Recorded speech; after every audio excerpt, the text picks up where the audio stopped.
She was messaging me to where I work for respirators. He's like, "Dad, can you bring me home some respirators?" But of course, so obviously they weren't supplying them to her. I had to sneak them out of my shop to bring them to her. It's a stupid little mask. You figure this is a multi-million-dollar company, I would think anyway. They're not giving their workers masks.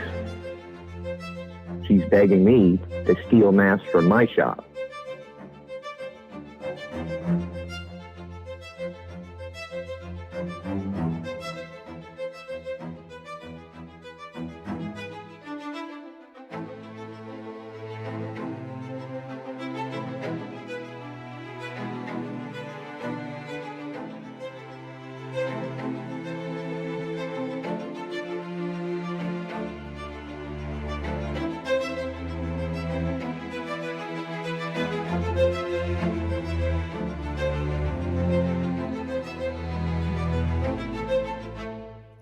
We're live tonight. Mike Crawford, Young Jerks. Welcome to the show. We got two awesome, great guests. I say great guests a lot, but I really, really mean it a lot, and especially this time. Some just kind of crazy shows happening the last few weeks in general. A lot of good content. And then this last weekend, Lorna McMurray story that we've been covering. It's a tough one. I know a lot of people are talking about it. We're still talking about it. We're playing the video of her stepdad. He's called in twice now on the show. We've gotten more updates, more information about this situation. Lorna McMurray died in 2022 in January after a shift at True Leaf. She's a West Springfield, Massachusetts resident. She Holyoke, True Leaf. She went to work and didn't make it home. We're really concerned with what we're finding out. Apparently, that wasn't the first ambulance ride that Lorna took from True Leaf to a medical facility. So we're finding out more information. We're going to bring up two great guests tonight. You saw we were promoting it. We're really happy they're here. We have two. I don't know. I'm trying to come up with words for the guests tonight because it's got to another notch up. It's like, all right, let's just tell you who they are. We got Mass Advisory Board member. She's an attorney in Massachusetts. She was one of the folks that was behind the legalization of Massachusetts. I've known her probably a decade before that. She's been phenomenal for 20 something, 20, I don't know how many years. We're going to find out tonight. It's her first time on the show, which I'm wicked excited about, as you can tell. And we also have her friend on the show. She is the owner of Stem Haverhill. She just had a huge invitational event called the Green Goddess Invitational Golf Tournament, raising a lot of money for a good cause. She's been fighting for cannabis up in Haverhill. There's a reason why they got a dispensary in downtown Haverhill. It's because of this guest. So we're going to bring up the two ladies right now. Number one, Kim Napoli. She's the attorney. She's the advisory board member. Welcome to the show. And let's also add Carolyn. Welcome to the show, Caroline Pineau. Hey, thanks for having us. So much for having us, Mike. Thank you for being here. Yeah, great to share the stage with you again, Caroline, as always. Yes. Oh my gosh, it's such a pleasure, and I love doing this work with you. So, likewise, and thanks for having me on the show as well, Mike. I've definitely watched many episodes, almost all, probably more than you thought. And yeah, we go way back. God, I became a member of MassCan in 2004. And have been going to the Freedom Rally since 95, actually, when I was a freshman in high school. And it's so funny because when you said, what has she been in this for 20 years and we've known her, I'm like, how old am I now? Same with me. I just look back. I can't believe how long both of us have been around. Like you say, that was me in the 90s, first going, and then early 2000. I think it was either 99 or 2000 was the first MassCan meeting I went to, and they were like, we need people You're on the Yes. board. Like that was how quick it happened. It was just like, yeah, Yeah, you did some great work. you did too. The rally Hemp Fest, we got into it. Caroline, Mike, and I got into a pretty big debate about whether it was called the Hemp Fest or the Freedom Rally. And I'm from Merrimack Valley, grew up in Andover, and definitely knew it as hell yeah, right. I Yes. definitely knew it as the Hemp Fest, as we called it. And I didn't know that it was called anything else until I talked to Mike, and it was just so hilarious that was like. No, I'm laughing now because I'm like, you were so right. Because like I grew up and it was the Hemp Fest too, and I'm defending the attorneys who were telling me, you got to call it this, you got to call it this. That's Seattle. And it's like later on, I was like, wait, I could actually tell an attorney he's wrong. Like that, it's Hemp Fest. Like that's what I said. We should change it. We should just change it to the Boston Hemp Fest. That was a That was another a different era. A different era. Yeah, we have to be careful stupid then. stuff we would fight about. Right. Me, anyways. I would defend stupidity. I don't know how far we've come from that. There's still a lot of stupid fighting that goes on. But we're here to talk about the good fighting. Let's we started off with Lorna McMurray tonight. We just found out about the story. Kim, you were the one who kind of gave us the heads up on the situation. Week and a half ago you ran with it. Someone asked me if I'd heard about a death at True Leaf, and of course, it's like, no, what do you mean? So I just started Googling, I thought what any millennial does, right? Like hit the internet, start looking, and immediately, her obituary came up, and then I looked on Facebook and saw her page that had been converted to a memorial site, and just connected the dots. And I asked you, and I asked some others, like, have you heard about it? You're the one who ran with it. As a mother, someone who has had a child close to death before, and being unfortunately in the world where my daughter was diagnosed with leukemia, for anyone who's watching, when she was 7 months old, and she's since been in remission and has recovered. But we did spend 7 months in the hospital. We have been part of this pediatric cancer community, and I've watched 28 kids pass away over the past 2 years. So just knowing what that's like, and having even a tangential connection to it, seeing something like this is just heartbreaking. And I cannot, think about what it's like to lose your child, especially in a way like this. It's heartbreaking. And it certainly raises more questions than there are answers, as you put on the screen. So thanks for digging into it. I think everybody wants to know what happened, and truthfully, what can be learned out of this, how to have this not happen again, if possible. What can we do?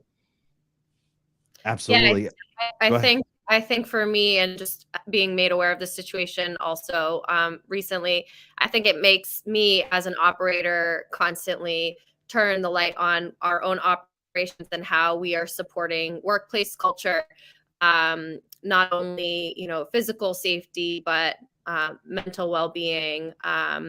And so I think this has made me just pause and have that moment of, why are we doing this? There's a multitude of reasons, but they can't be at the harm or expense of the people that support it day in and day out. Yeah, absolutely. Absolutely. Some of the things that we've actually been talking about in terms of what can be done, maybe, or what could a baby possibly, we don't know all the facts again, but possibly maybe it could have prevented it. Maybe if there was more CPR training on site, if she were, if every employee had access to every sort of protection and masking. How do we make these things? How do we make these changes happen? How do we make sure that they're, Yeah, that's a good question. And one I would love to take a stab at answering. I think all of this kind of relates back to, or directly relates back to, the culture that we have established in this industry, and that culture that bleeds into the workforce and our individual places of employment. Obviously, there's issues with employment just across, right, with workforce across the world. US is bad. There's other places that are worse, but like we in this cannabis industry, we have this opportunity to acknowledge what has transpired in other industries and change it for the better. And I feel like some places have done that. There are places where people are satisfied, and that's really great to see. There are other entities that could do better. We have policies and procedures. We know it is very, very it costs a lot of money to get into this industry. Folks are allocating those dollars, unfortunately, wherever they can to expedite their licensing process to get to the point of selling the cannabis, making the money to pay investors. So at some point, corners may be cut that have significant consequences for others. Taking a step back and thinking about, when I start this business, how do I do that so that I am empowering my workforce, that I'm creating a community that is a living and breathing thing, a culture that's a living and breathing thing, that's doing right, that people wake up and they're happy to come to work and they want to be like, part of our community. That's the kind of way I think that you really avoid this from happening. Now, obviously, bad things can happen. Unfortunate things can happen. It's a reality. But if you put the emphasis on supporting people and truly live that, then I think you have see these things happening less frequently.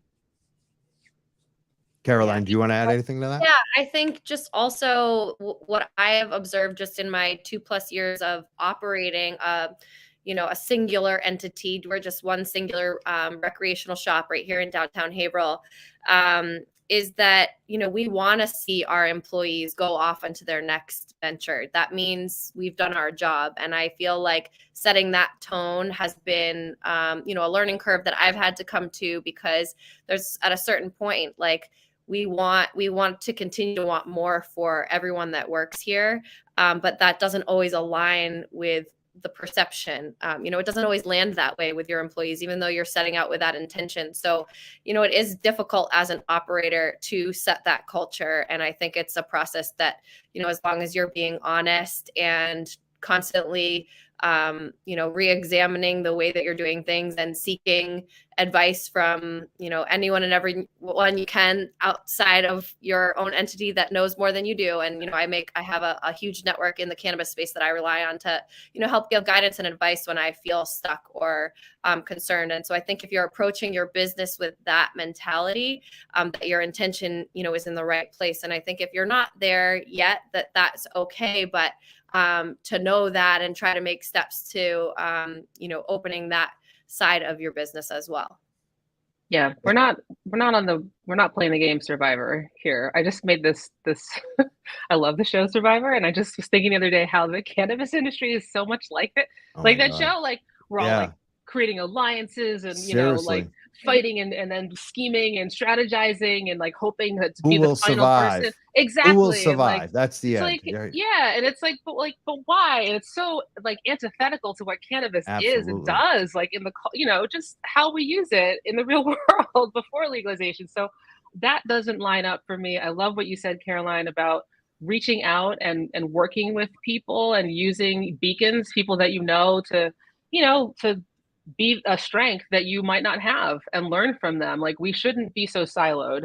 I've found my strength in supporting people and being of assistance wherever I can, however I can, being a voice. And so, Caroline knows she can call me anytime. Yeah. Right.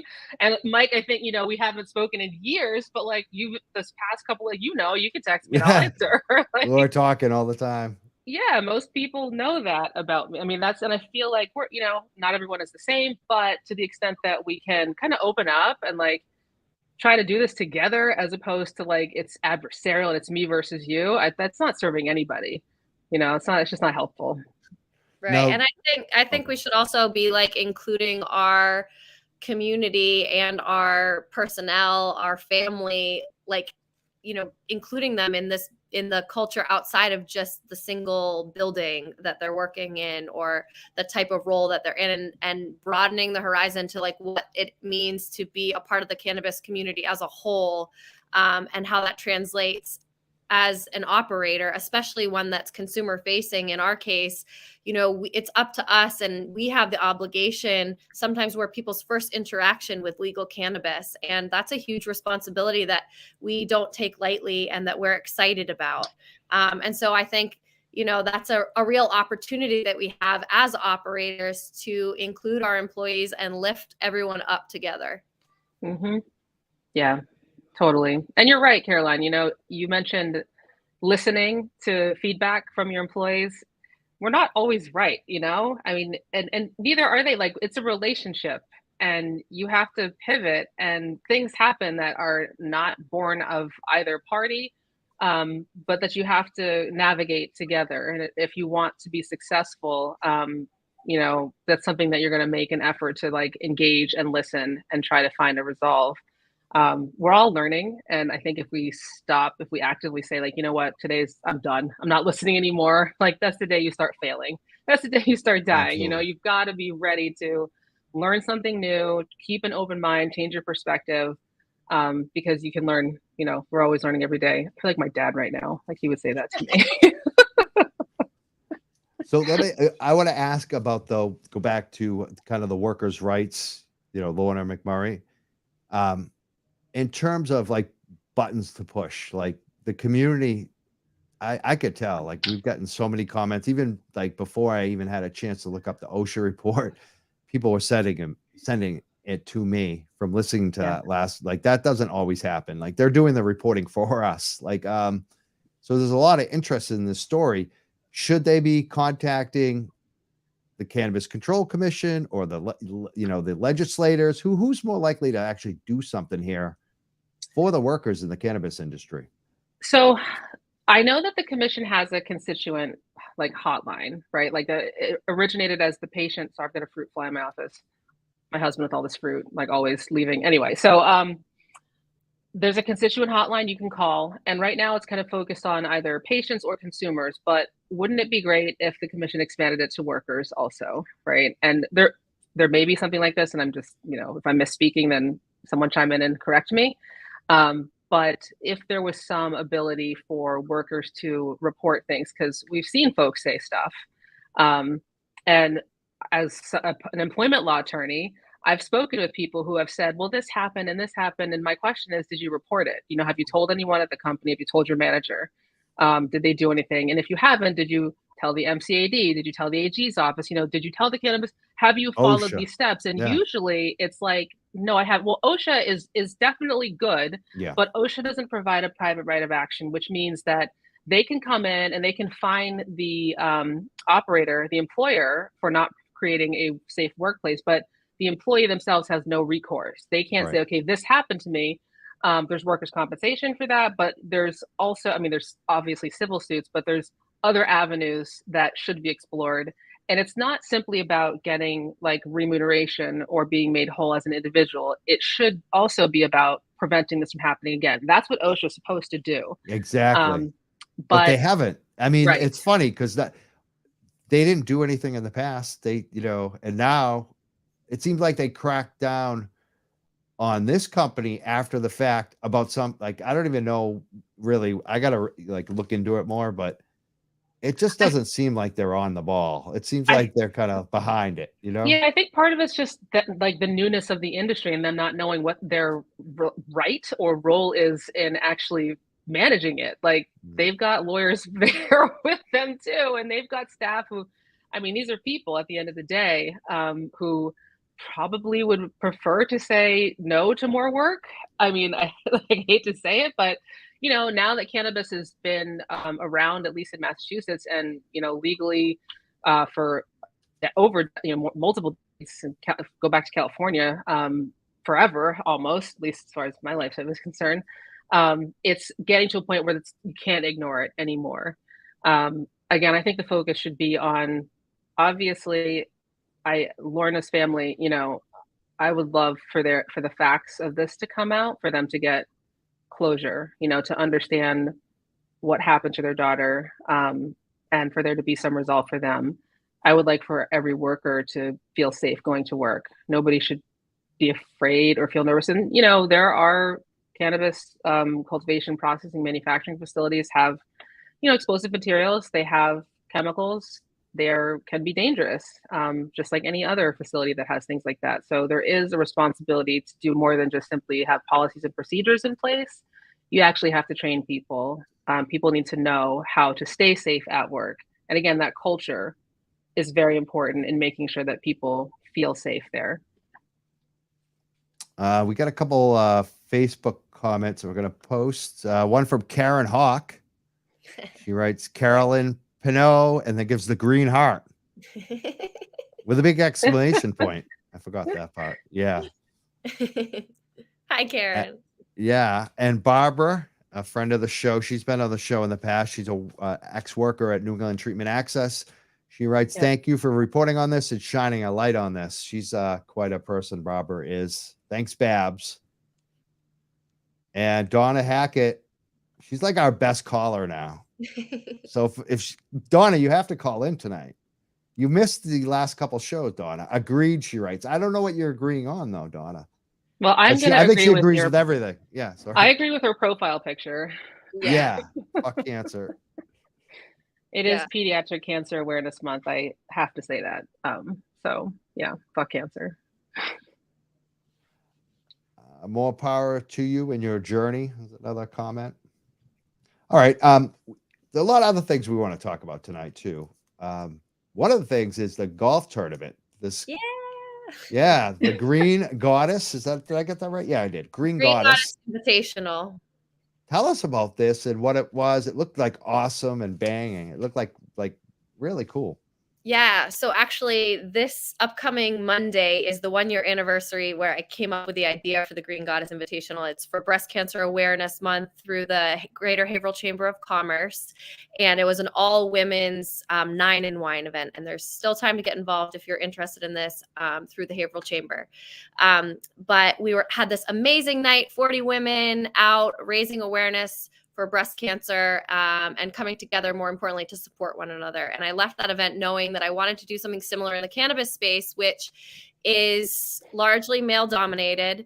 And I wanted to create an event that was just for women, to give them the opportunity to be their full authentic selves in a safe space, experience some joy, plot, plan, scheme how we're going to take over the world, and just, have some creative sisterhood time. So that was the initial idea.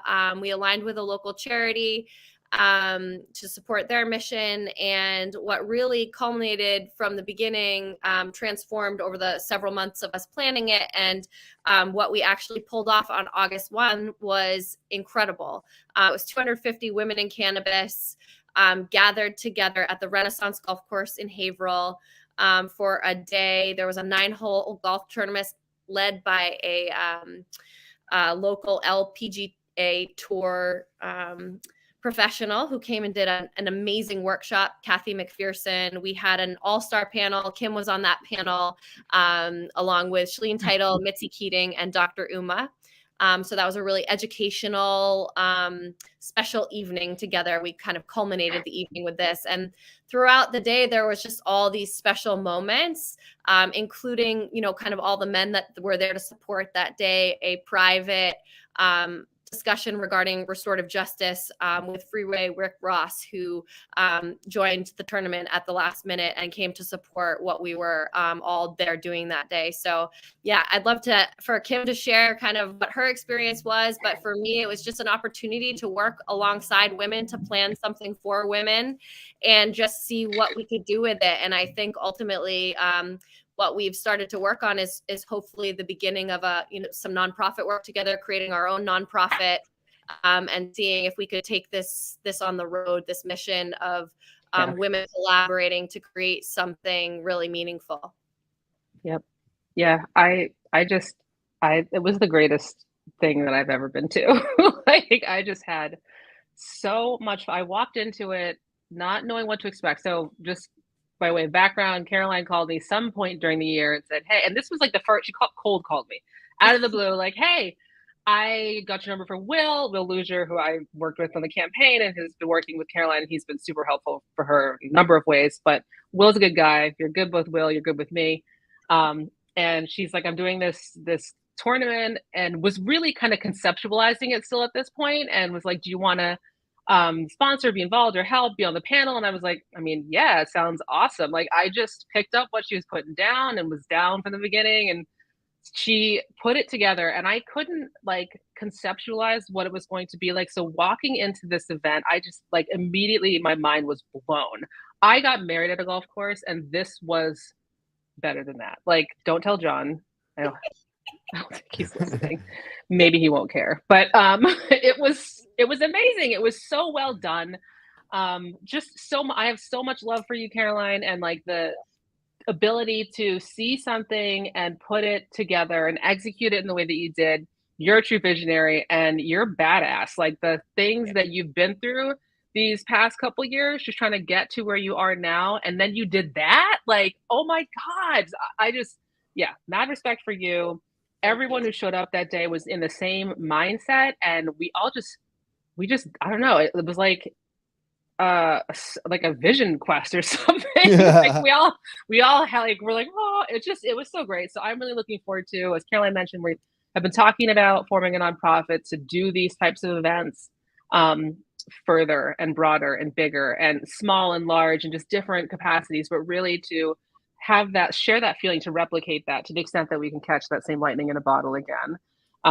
And I don't know if you mentioned, but men were invited, as long as they volunteered, like they could be there.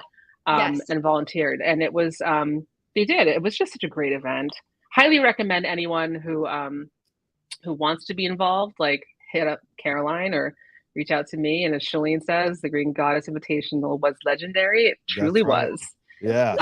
Yeah, got to do that again. Yeah, and I think it's the beginning of, I think, where, for me, the STEM brand is going, and my social responsibility to continually educate myself and continually sharing that education within our community regarding a disproportionately harmed community, and how the cannabis industry truly does need to step up and fit into the fabric of restorative justice.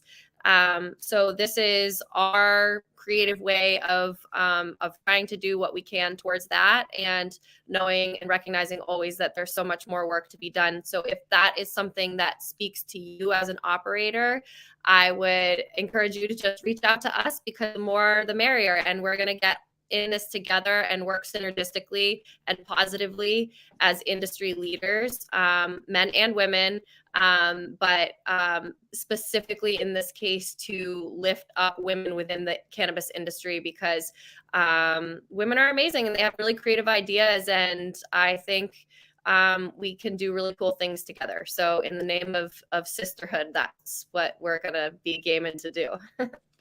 And yeah, and I love that Shalene Title is watching right now and commenting. That's pretty cool. Yeah. That one last thing about that event that I wanted to say, that it really touched me in this way, was speaking about empowering women and lifting up the feminine.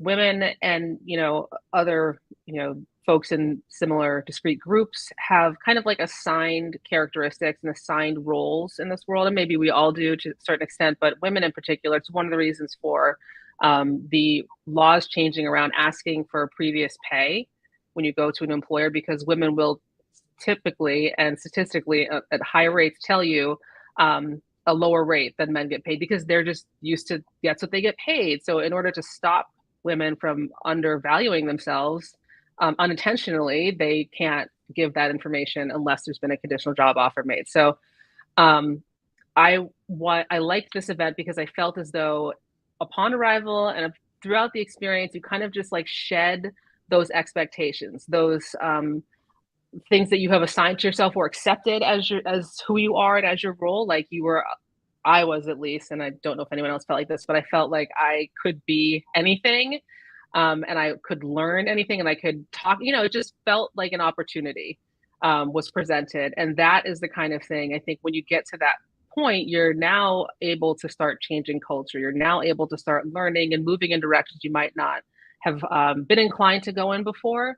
So that's the kind of thing I would love to work with Caroline. We've been working together to kind of talk about this and figure out how to implement it. But that's what I think, at least for me, that's what my goal is with this and, broadly. Awesome. We also have a bunch of other topics too that we want to talk about in the cannabis space. One of them, the biggest for us, and I think all of us tonight, is expanding patient access. And I know that some of us, maybe not me as much, have been really working on this, Kim. Yeah. Like, what are we going to do on how do we expand patient access? Because I care about this. I know a lot of other people do. You actually have ideas. What are they? Tell us. I got a lot of ideas. Yeah. So, so we have now, we're coming up on the 10th anniversary of legalizing medical marijuana in the state of Massachusetts. That was in 2012, November. I was 1L in law school. I actually went to law school specifically to help legalize cannabis. So like when I got out and I was able to do that, that was like, I just did, I just did what I wanted to do. But we advocated for question 2, or was it question 3? It was 3, right? Yeah, question 3. Decrim was 2, yes. 2 was decrim, 3 was 2, 3, 4. Right. Yeah. So question 3 definitely advocated for it, but I wasn't integral as far as like I was with question 4. But I was very excited that we were supposed to have 35 dispensaries. We never got to 35 dispensaries. We got to maybe 11 or 12 or somewhere around there by the time legalization, adult use rolled around. And now there's like 98 retails. Now there's a huge number. So that number, for whatever reason, obviously maybe the fees being lower on the adult use side made it easier. The fact that you don't have to be vertically integrated on the adult use side made it easier for people to get into the market. But that leaves this patient issue hanging in the balance. There's still a limited number of operators that are medical, and that are medical only. There are more that are both, but once adult use comes in, you definitely see a downgrading in patient access. Now the supply is somewhat compromised. Obviously there's certain safeguards put in place to make sure that patients have access to cannabis. However, that access is limited to dispensaries. So in other words, if you go to a hospital and you're ill and you say, how do I get my medical marijuana card? Your doctor is going to say, what? Some might know, but most don't. There's this disconnect between the health care sector in Massachusetts and the regulated industry, which is, I think, a little bit shameful, given that we have some of the leading healthcare institutions in the country, if not the world. In my experience, when Shay got sick, we were in the ICU at Children's Hospital. She was getting 3 blood transfusions, starting chemo that night after having come into the ER and being diagnosed with leukemia. And we asked, okay, so where do we get a medical card? Who do we talk to? And they said that the person who knew about that at the hospital, V1, just left employment. So that now, like, essentially John and I are the most important people in the room, or most, not important, but the most educated people in the room. Yeah. Right. And that was just like, really? Still, this is 2020 at this point. It's sad. It's not as simple as, oh, we didn't get our license, our investors are pissed. It's someone's life who's hanging in the balance. It's their quality of life, maybe the last bit of life that they have, that is hanging in the balance. And once it's gone, it's gone. So there's a really important reason to ensure that patients are getting access. I would love to see, and I know I'm talking a lot, I'm going to let everyone else talk, I'm sorry. I would love to see discounts be allowed for adult use on the adult use side, specifically for patients. So if you have a registered patient card in Massachusetts, if you go to an adult use dispensary, you can get a 20% discount to save yourself the tax. Because, like, why not? And also, on the same token, if you're a veteran and you show your active duty card or your military ID, you get a discount too. That increases access as well. And obviously there's issues that veterans face that are a little bit more complicated in terms of like not wanting to risk their VA benefits. So there's more work that needs to be done on that side. However, as far as patient access goes, there's a lot of things that we could do. Coalition building with the healthcare institutions, and at a minimum providing patient discounts at the adult use dispensaries would be a great place to start. Why not? Indeed. One of the Facebook users just agreed. It just makes sense. I have a medical card. There's so many adult use places around me that I don't want to shop in because I would have to pay tax. And my card doesn't. Yeah, it's just it's difficult difficult from like an operator's perspective to having, people in desperate places in their lives coming for safe cannabis to our dispensary and then getting frustrated with us that we don't have the ability to do anything for them. Right. And so like that's hard. And then that translates to them that like they don't like us. And so it's like, I would love the opportunity to say, here's what we can do for you. Come on in. And we do that anyway. We do support a wide array of medical patients and some in the final stages of their life. And we don't take that lightly, because they've come to us because we've made them feel safe and comfortable. But I wish there is more that we could do. I sometimes feel like my hands are a little tied with that, but sounds like maybe we could just push a little harder and maybe do some more advocacy around that. Yeah. We're doing advocacy. We absolutely are. Would love to take some testimony from you and share it with the commission, Caroline, Mike, you too, anyone listening. When is that happening? Like when can people? It's ongoing. If you Okay. want to send me testimony, you can email it to kimcannabisadvisoryboard@gmail.com. I'm going to write that down. @gmail.com. Yeah. Let's put that again. Say that again, Kim, for us. kimcannabisadvisoryboard@gmail.com. It's also on the commission's website. So if you go to the Cannabis Control Commission's website and look up like the Cannabis Advisory Board, you click on my name, it'll email me. So you can just email me directly from that website too. But really, I mean, any feedback I think is great to have. So don't shy away. If it's not related to patient access, that's okay too. The way that this works is like oftentimes the squeaky wheel gets the grease, and if people don't know there's a problem, then it's very difficult to advocate for that. Don't ever assume that somebody is out there advocating for what you know is right or what you believe to be right or understands your experience. You live your experience. That's your truth. If you need help with it, please ask. And I think we have it on there. Is yeah. that right? Kim Cannabis Advisory Board @gmail.com. That's right. Yep. Awesome. Yep. Send your testimony.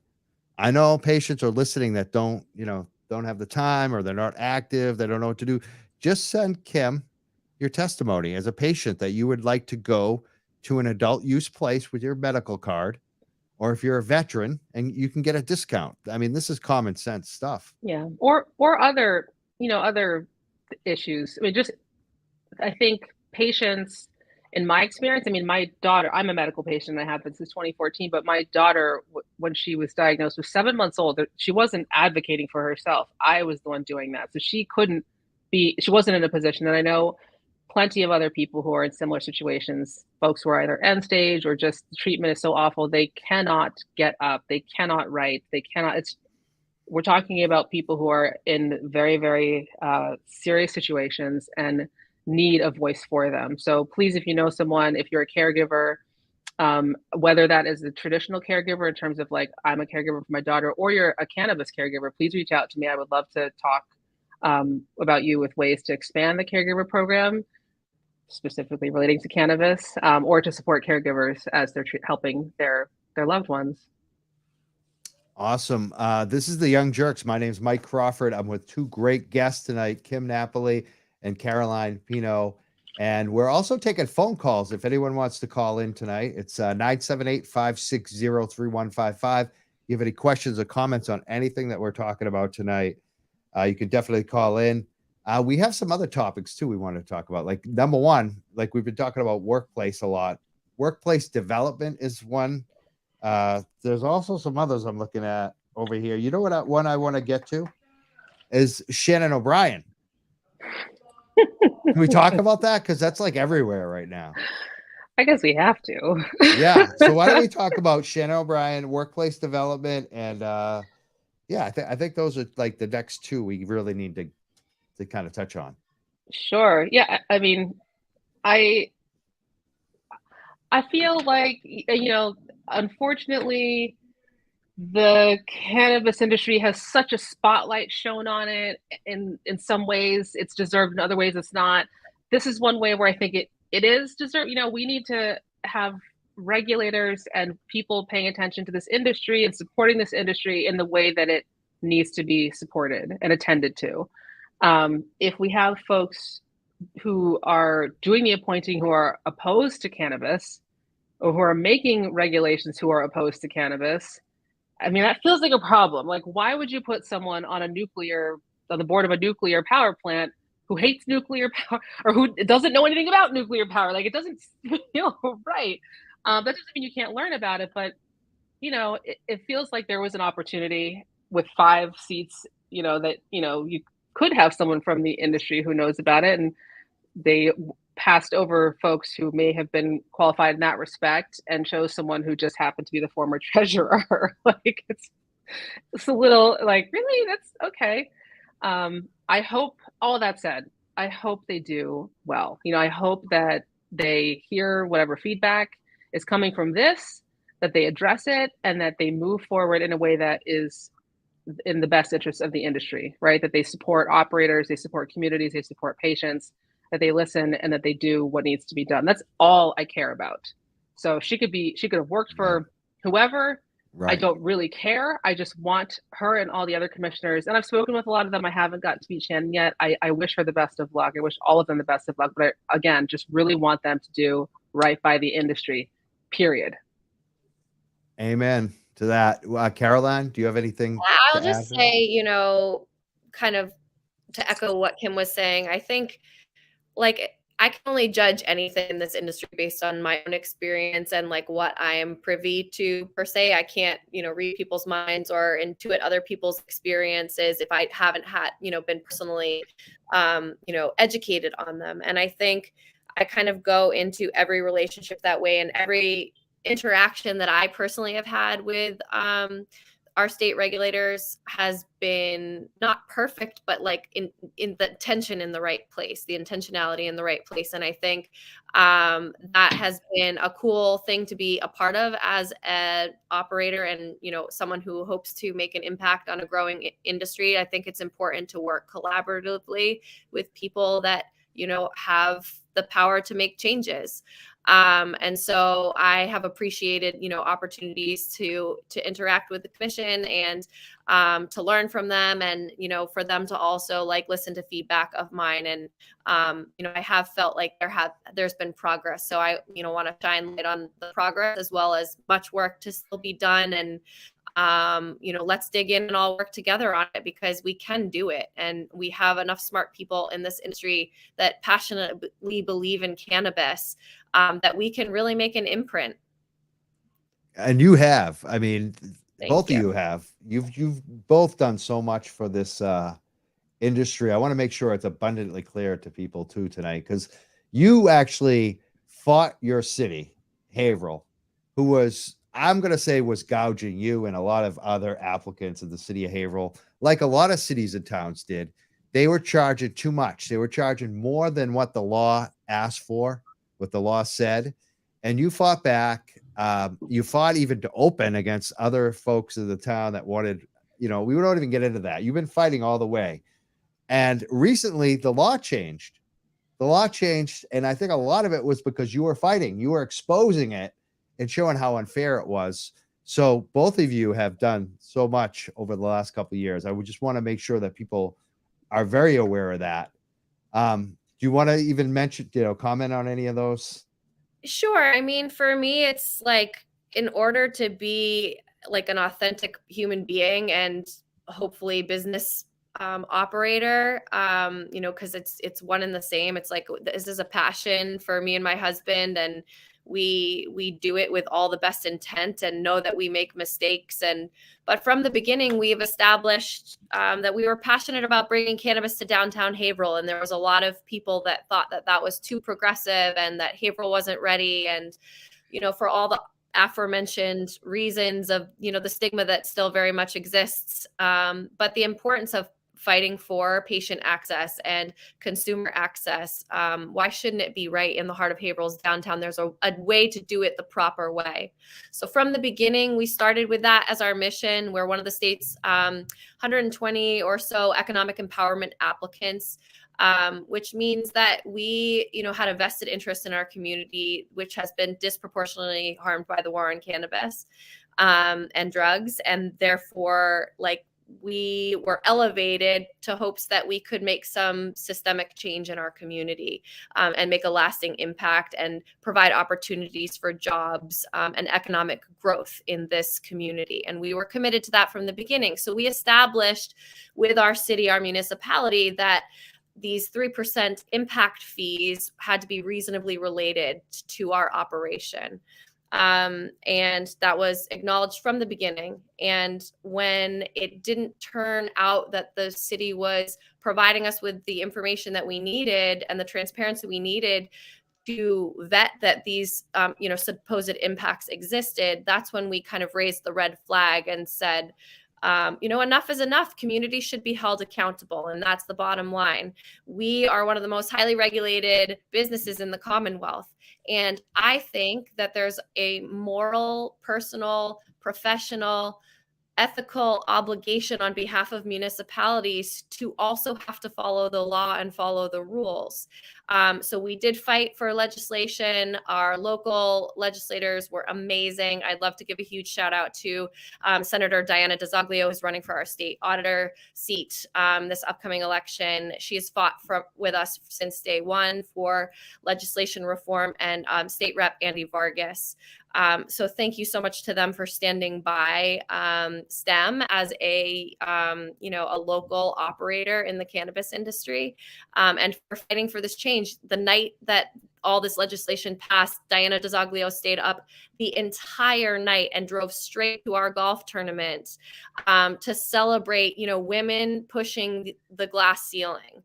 And so that was a really powerful moment as well.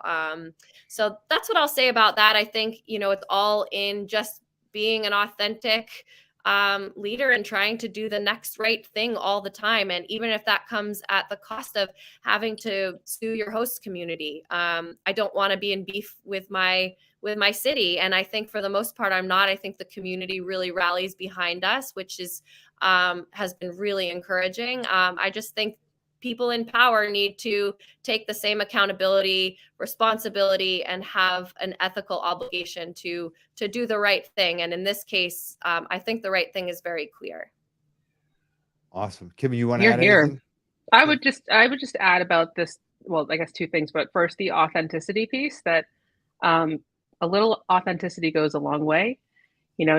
Just being who you are and listening to what people have to say and responding to what people have to say, not what you want them to do or not what you want them to hear, right? Like listening.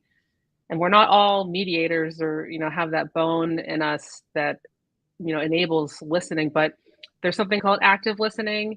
Leaders are great active listeners. You have to know when to speak and you have to know when to listen and understand what the person you're working with or talking to, where they're coming from and what they want. So for me, I think that the authenticity piece, making sure that you are being honest with yourself and honest with others, allows them to be honest with themselves and be honest with you, right? It's encouraging.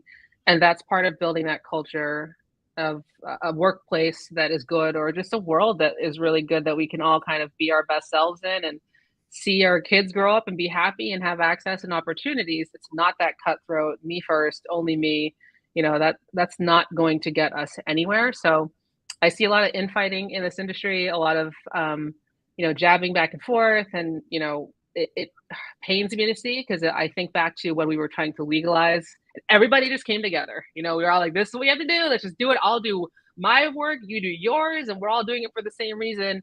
And then at some point we all kind of fractured off and went into our own, again, those silos. And it was like, this is my angle and I'm fighting for this and you're wrong because I'm right, and that's just how it is. Meanwhile, people with all the money, how much money does Pfizer make? How much did we spend on gas this past spring and winter? Truly, honestly, that is the real crime here, is that we are fighting over beans and pennies, and these other entities are just running us into the ground, our entire environment with it, right? We only have one life, one world, and we got to do something better. We got to figure out how to preserve it as best we can.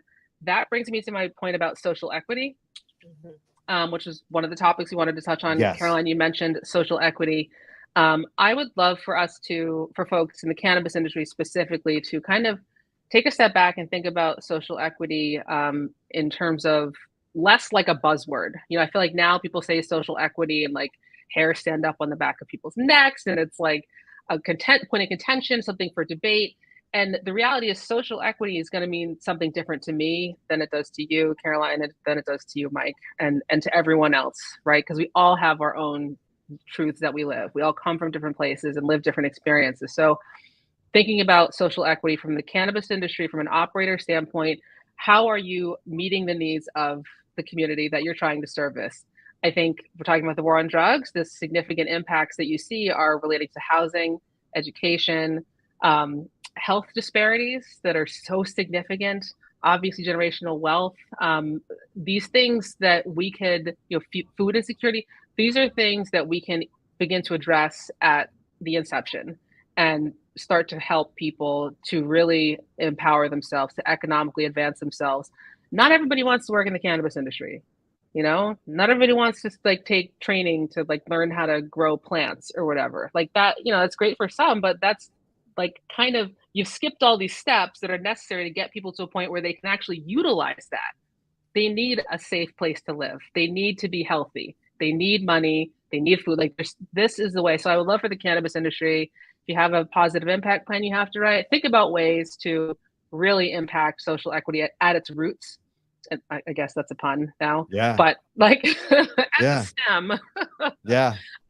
Start there. Like another one is paying off these kids' student debt. Student loans, like exactly. Yeah. These kids are so, I look at them and I'm just, it's sad. It's instead of making, real quick, instead of making donations to like, nonprofits or whatever, that's not a bad thing to do. But like maybe if we're talking about workforce development and culture and economic advancement, maybe take some of that money and use it to pay off your employee student loans, like I think people would really like that. They'd respond I think well people to would that, love right? that. Like, right. And you don't have to put it into a positive impact plan. It doesn't have to be a policy. You can just do good things because they're good to do, because you want to.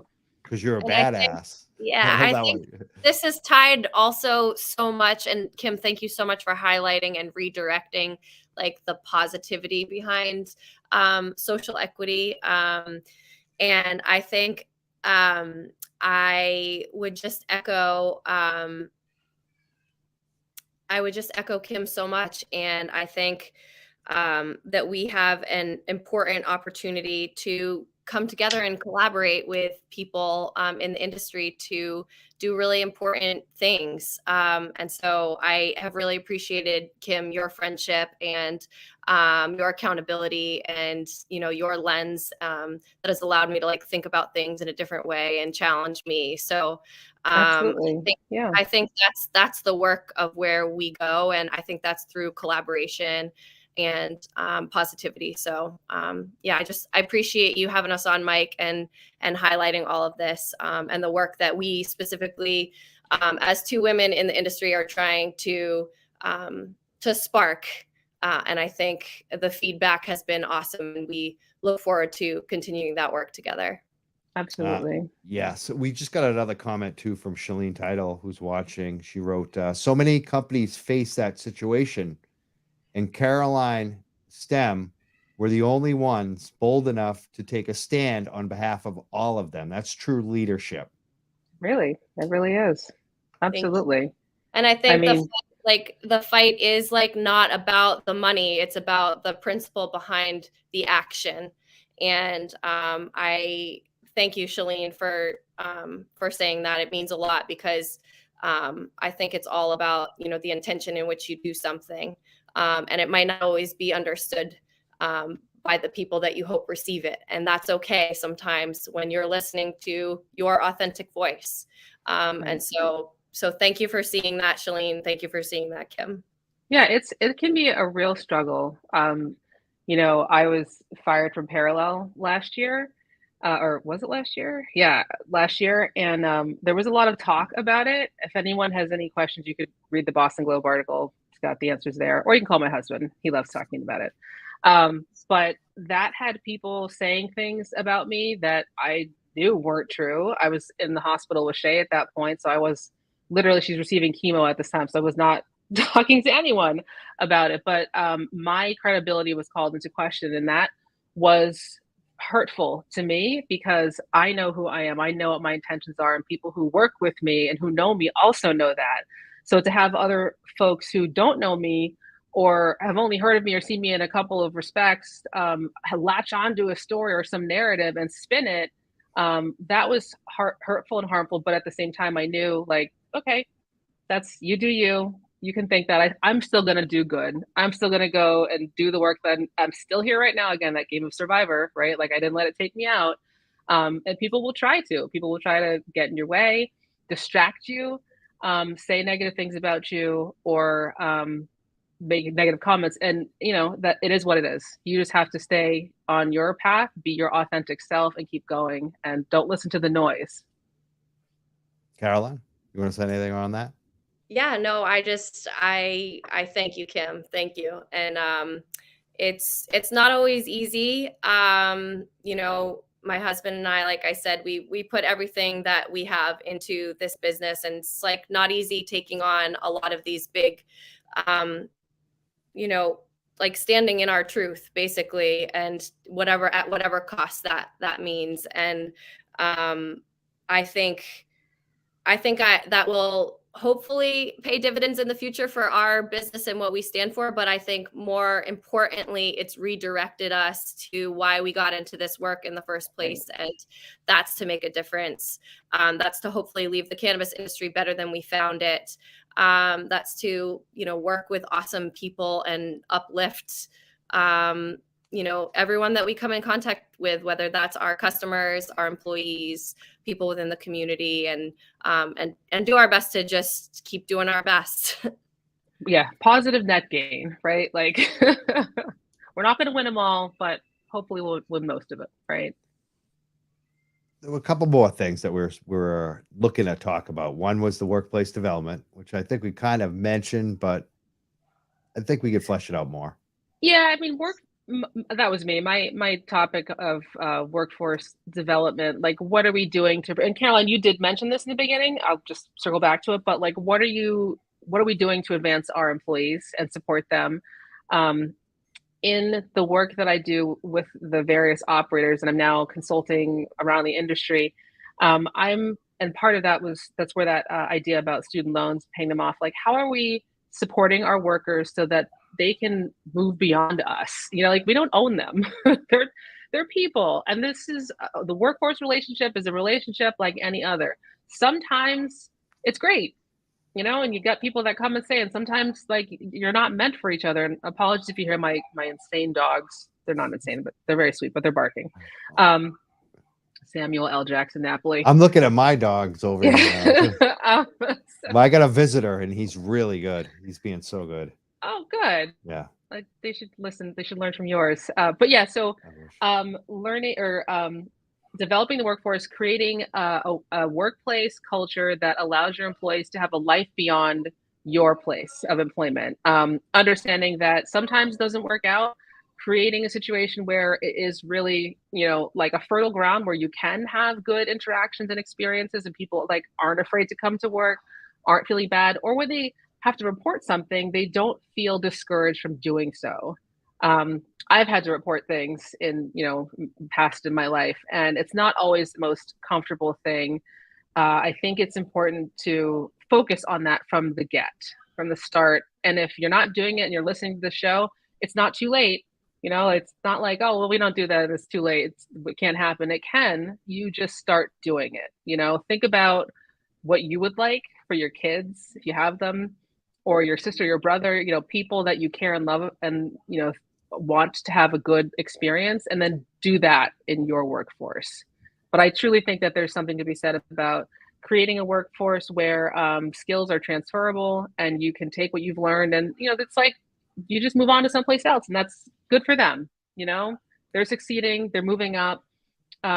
Stop this like manifest destiny where I have to own everything and I'm the best. It's like we can all be the best, like just grow some good weed, treat your workers right, be a good citizen, and like we'll be good, we'll be fine, we'll all be happy. That's my advice. That's my piece on workforce development. Awesome. We're at an hour right now, so we've been just crushing it. Wow. Like I guess like final thoughts tonight for who wants to go first, I guess. And I guess that's it. Like, you know, anything that we didn't bring up tonight that you want to talk about. Yeah, I'll close with just one more workforce development thing. I recently, just about a year ago, joined the board at Northern Essex Community College, and I thought that was pretty cool of an educational institution to lean into cannabis and what we're doing in the community by inviting me to have a voice for the college. And I'm really excited because we are working on some really cool cannabis programming that's going to be coming out of the college, and some really educational experiences for students, but opportunities for also industry professionals to lean in and support in another way, because I think education is just so key. And so I just wanted to give a shout out to NECO, Northern Essex Community College, because they're up to really amazing things. So if anyone watching is interested in getting involved with that program and with STEM in that program, to please reach out. I was wondering if you were going to call it NECO. Me too. I know NECO. I was going to say NECO. Yeah, I mean, my whole family went to NECO. But yeah. Yeah, NECO is awesome. And they have some great programs in the works, and they're really leaning into staying on the pulse of this community. And they recognize that cannabis is like one of the fastest growing industries, and what an opportunity for them to impart like professional knowledge in real life skills that people want to go get jobs in. And there's so many opportunities, particularly for people with even a 2-year degree, to go all the way in the cannabis industry. So I think, you know, you can come learn some really important skills, and then really take it in a whole host of directions. There's so much opportunity, depending on what your interests are, to really tailor a unique career for yourself in the industry. Awesome to hear. Yeah. I love that we're all from Merrimack Valley. Like, that just makes me so happy. Listen to from Maine. I'm kind of a transplant, but I am now. Yeah. And I'm like borderline too, like where I grew up. But you know, all my friends are from Haverhill, so I mean. Yeah, well, mine too. I went to Methuen. I went to high school in Methuen. I hung out in Haverhill all the time. Yeah. And I was also a wrestler, so all the Merrimack Valley schools, those were like who we always went against. I was a wrestler, the toughest too? Kids. All the Merrimack Valley kids are the toughest wrestlers. I was a women wrestler. Do you know I was a women wrestler? And you were? Yeah. Where? The Hyde School in Bath, Maine. Oh my God! I wrestled 125. Wow.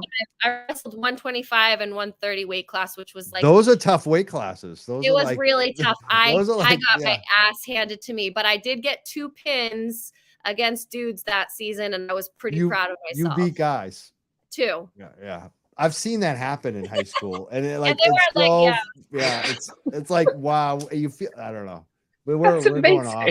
Yeah, no, that's amazing. It is amazing. I also played rugby in college. Oh my God, I love it. I played rugby. I don't want to start talking about college rugby parties. Those were I didn't even play rugby because I couldn't. You know, we'd show up at the parties though. All my friends played rugby. The wild parties. I don't know who has the wilder parties, the guy rugby team or the female rugby team? Oh, definitely the female rugby team. I think so. I know so. I was afraid to go to their parties, actually.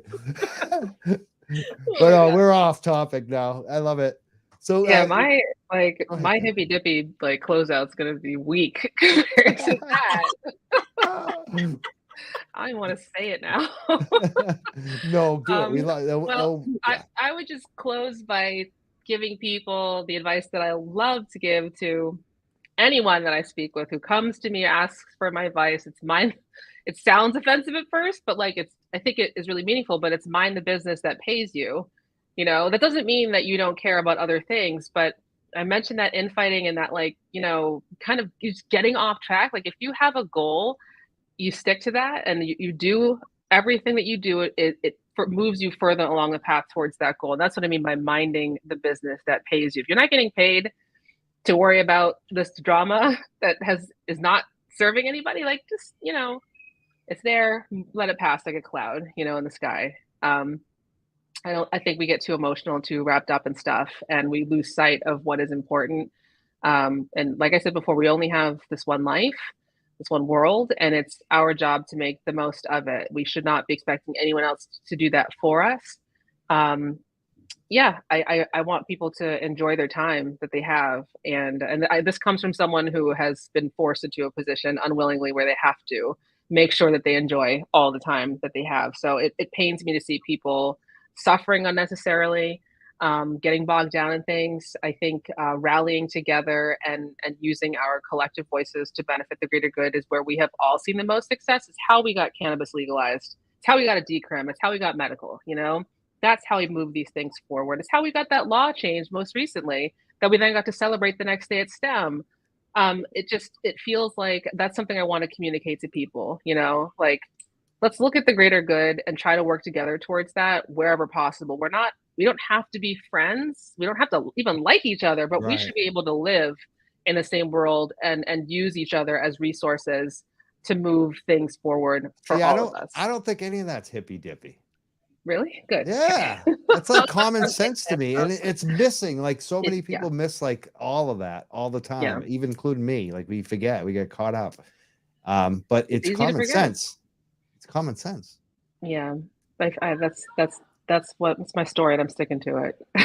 I love it. And I won't disagree with Caroline at all on anything now because I'm afraid she's gonna pin me. Hey, I'm a wrestler. If I get pinned, I'm done. My brother will never. My signature move was the pancake. The pancake. Oh, I know that one. Wow, dude. Yeah, that's vicious. Actually, she got an arm whizzer in and she whacks you in the face. Kim, that's pretty vicious. That's Caroline, I'm coming over. But now that I know you move, I'm gonna be okay because I'll be looking for the pancake. Okay. I'm not telling you my moves. Yeah, you definitely shouldn't. I'm known for one move. What is it? I'm going to tell her. I was a double leg takedown guy. Yeah, like any takedown, you know, going for the legs. They call me Rope Man. Oh, lassos him in. He always takes them down.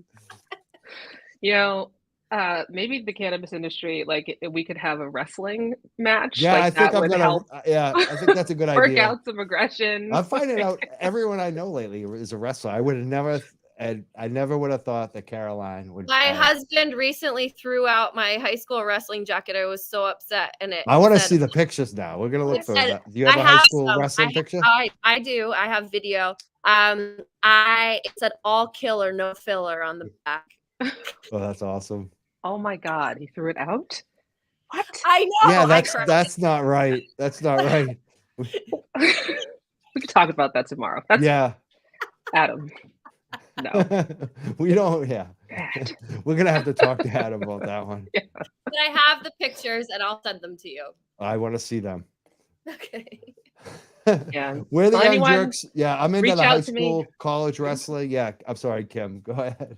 I was just going to say Mike threw up my email address, but again, it's on the Cannabis Control Commission website. You know, if you want to talk to me about stuff, cannabis industry or whatever, hit me up. And Caroline, I'm sure would love to hear from you about working to create a better industry as far as the Green Goddess similar events go in the future.